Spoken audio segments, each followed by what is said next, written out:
Alright guys, welcome back to the channel. Thank you very much for tuning in. As always, I really appreciate it. Shout out to all the subscribers. Big up to anyone new. Gratitude to you. Let's talk about this fight tomorrow night. Devin the Dream Haney takes on Ryan Garcia. Now, there's been a chaotic build up to this fight. I think we can all agree on that. The social media frenzy has been wild. And there's a lot of it I didn't cover, to be honest with you. There's like, it jumps up in your timeline and I'm just like, wow, so many lines being crossed, you know, it seems. So I'm more interested in the boxing part. So I'm going to give my thoughts and keys to victory in this video. But before I do that, I want to talk about Devin Haney's mentality, because I love the fact he's really trying to get the best version of himself. And this channel, welcome anyone new. If you are new to this channel, I'll focus in on stuff like that, the spirit of a fighter, and obviously the performances, but their ability to get better with skills and heart. He hasn't really shown his heart yet because he hasn't needed to, because of his skills are so good. Now, he has been hurt a couple of times, and I thought he managed the fight well after that and did what he needed to do to survive, especially against Linares. You know, he might have lost the last couple of rounds, I don't know, but he still was able to get his composure back to finish the fight. And he got clipped against Loma. Whoever you wanted to win in that fight, that's probably who won. It was a very close fight. I had it for both guys. I scored it three times actually, and I had it a draw. It's a very complicated fight to score. I can understand why people thought Loma won, but it is what it is. It doesn't really matter at the end of the day anymore, because it's old news and we're on to this next one. But he's trying to get the best version of himself, and I've got so much respect for that. And Kobe Bryant, who I'll leave some clips maybe at the end or maybe right now as I'm talking, was just obsessed with getting better, obsessed with it, to the point where you just think his training regimes were like almost impossible. I'll leave this little 1-minute clip for you right now. Check this out, because it reminds me of fighters that are trying to get the best out of themselves, because they're obsessed with it. So if you get up at 10 in the morning, train at 11, right? 12, say 12, train at 12, train for 2 hours, 12 to 2. You have to let your body recover. So you eat, recover, whatever. You get back out, you train, start training again at 6. Train from 6 to 8. Right? And now you go home, you shower, you eat dinner, you go to bed, you wake up, you do it again, right? Those are 2 sessions.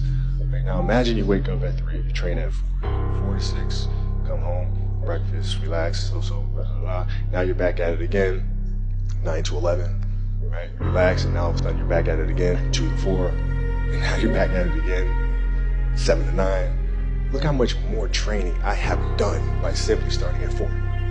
Right? And so now you do that, and as the years go on, the separation that you have with your competitors and your peers just grows larger and larger and larger and larger and larger. And by year 5 or 6, doesn't matter what kind of work they do in the summer, they're never going to catch up.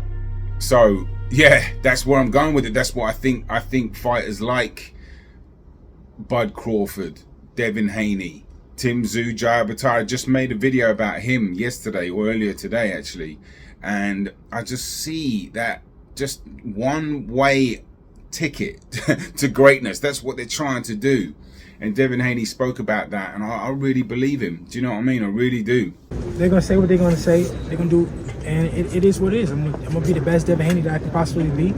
And he's proven that as well. He's taken on some good fighters. His resume is getting better and better. He's got some good wins under his belt, and he's constantly trying to challenge himself. This shit is bigger than Ryan. I'm chasing greatness. I want to be mentioned with the greats when it's all said and done. Ryan's just another opponent. When he went over to Australia, when he signed that 2-fight deal with Kambosos, you know, a lot of people were saying it was a 50-50 fight and it was risky and all this. And you can go and watch the video pre-fight. I was like, nah, he's going to win that. Quite a clear win for Devin Haney. His jab is superb. He's got probably the best jab in the game, if not one of the best jabs. It's so variated. I'm actually making a video about Devin Haney's scientific look at his punches. I did one on Matthias. Thank you to anyone that watched that. That video did really well. I really appreciate it. But I'm going to be doing this one on Haney. Not really focus on his power, because obviously he does lack a bit of power. More about his beautiful technique, and maybe decipher his jab a little bit, because that's going to be the key in this fight, his jab. And I personally didn't really cover this fight that much, because I still don't see it being that competitive, if I'm being totally honest. I think Devin Haney's just going to completely school him. Yes, of course, Garcia's got the power, he's got the speed, he's got, you know, that twitchy, flashy, fight-changing power that can change a fight or end a fight at any moment. And it's you know, speed. You don't see those shots because they are so fast as well, and they're devastating. But when you do have an elite mind like Devin Haney, he's going to see that, and the fight slows down for fighters like him, right? And when he's fighting that kind of a threat, he's not going to be in the mid-range like he's not going to be letting off combinations like he did against Linares. That's why he got caught. He let off about a 5-punch combination, and Linares caught him with a beautiful shot, and he didn't really do that much wrong. Oh, he was wobbling. Devin Haney wobbles back to his corner. And it was that right hand, that short right hand by Linares. That's the punch that I knew was going to be the money punch. It's boxing. Do you know what I mean? That was just a great bit of skill from both sides. The combinations were missed. Maybe one might have grazed and landed, and then, you know, he came back and he was still defending like that, and he got caught on the chin. It was a great bit of boxing from both guys, like I said, and Haney handled it all right. He got hurt, smiled, got himself back together. But he's not going to be, I don't think personally he's going to be doing more than 3-punch combinations against Garcia, you know, just in case he gets caught in the you know, when you're doing an exchange and you're opening up yourself basically to a 50-50, and that's just boxing suicide for someone like Haney against Garcia. He's going to be keeping it long. He's going to be using his lateral movement. He's going to be jabbing, maybe pop shotting with that right hand. One thing I think Haney will do, and he's got a beautiful feint to jab like that, come around with a hook. He'll do that and he'll kill. I think Garcia will get lulled and, like, you know, hypnotized a little bit into the rhythm of the fight, and then I think Haney's going to pick him apart with that jab. Occasional right hand, backhand, left hooks here and there, but I don't think he's going to be throwing a lot of combinations, and I wouldn't advise him to, because the more combinations you have, the more your hand leaves your chin, the more opportunities you have to get hit. I just made a video about counter punching, actually. I'll leave the link up here if anyone's interested. But look, obviously Garcia, I think he's probably going to has to chase the fight. So what kind of intensity is he going to chase the fight with? Because if he shows that same intensity as he did with Tank, I think that's a good idea in patches. Here's the problem though. You have to be mentally strong to be able to hold your game plan together. The patience. He's learning a lot under Derek James. Is he going to be able to bring that to the fight? It's another thing to think about. You know, if he brings that shoulder roll out again, oh my God, that was so bad.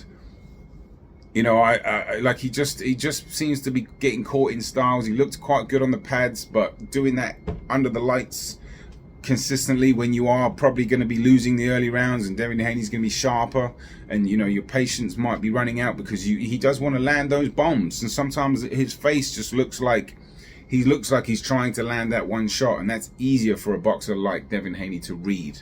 And that's where the later end of the fight, if it goes past 6, I think it's going to go 12, but I'm saying when it gets past that, and if Devin Haney is dominating and Garcia tries to get a bit more in his face and a bit more readable, I think it probably will become a bit easier.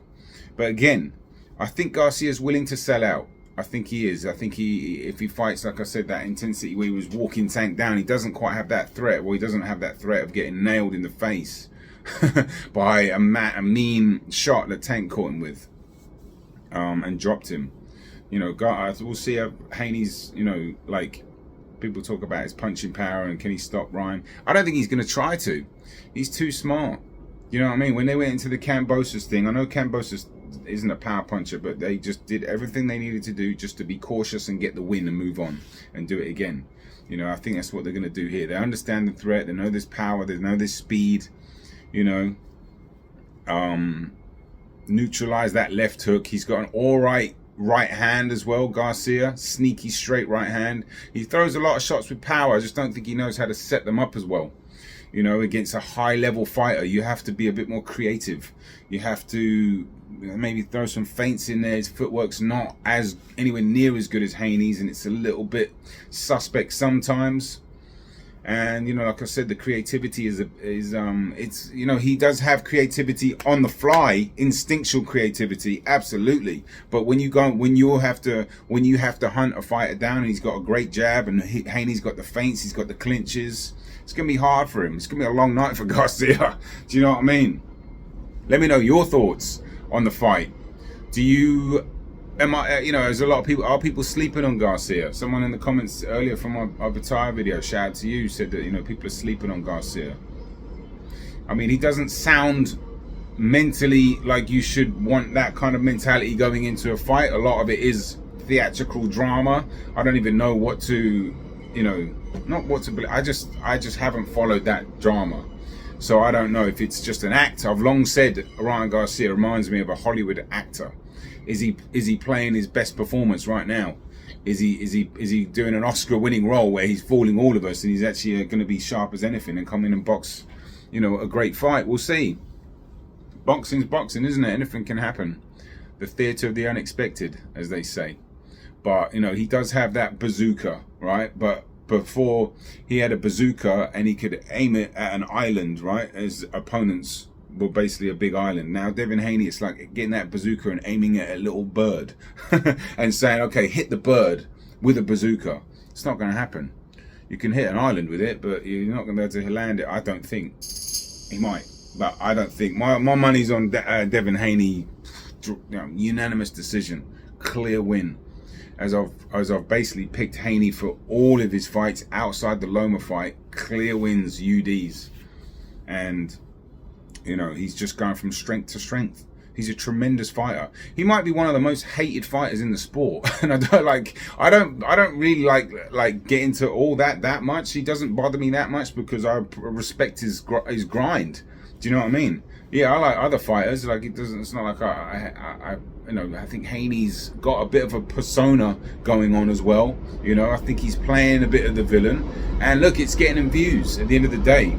Floyd Mayweather did that. He played a bit of the villain and people wanted to pay to see him lose. But man, God, the skill set.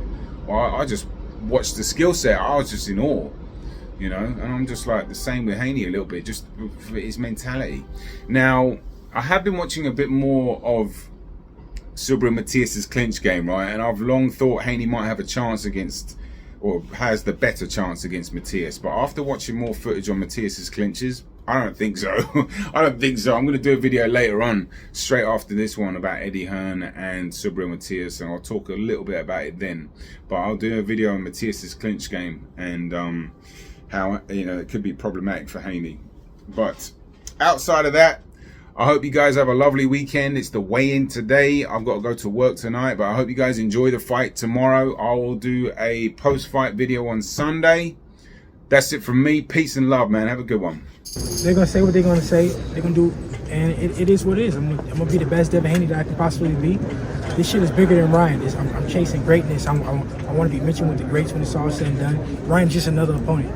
This shit is bigger than Ryan. I'm chasing greatness. I want to be mentioned with the greats when it's all said and done. Ryan's just another opponent. So if you get up at 10 in the morning, train at 11, right? 12, say 12, train at 12, train for 2 hours, 12 to 2. You have to let your body recover. So you eat, recover, whatever. You get back out, you train, start training again at 6. Train from 6 to 8.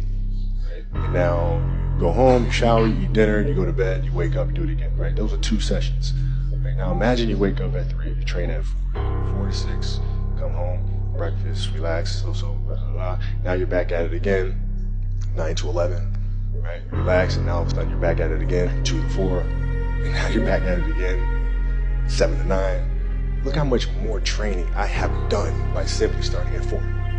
Right? And so now you do that, and as the years go on, the separation that you have with your competitors and your peers just grows larger and larger and larger and larger and larger. And by year 5 or 6, it doesn't matter what kind of work they do in the summer, they're never going to catch up.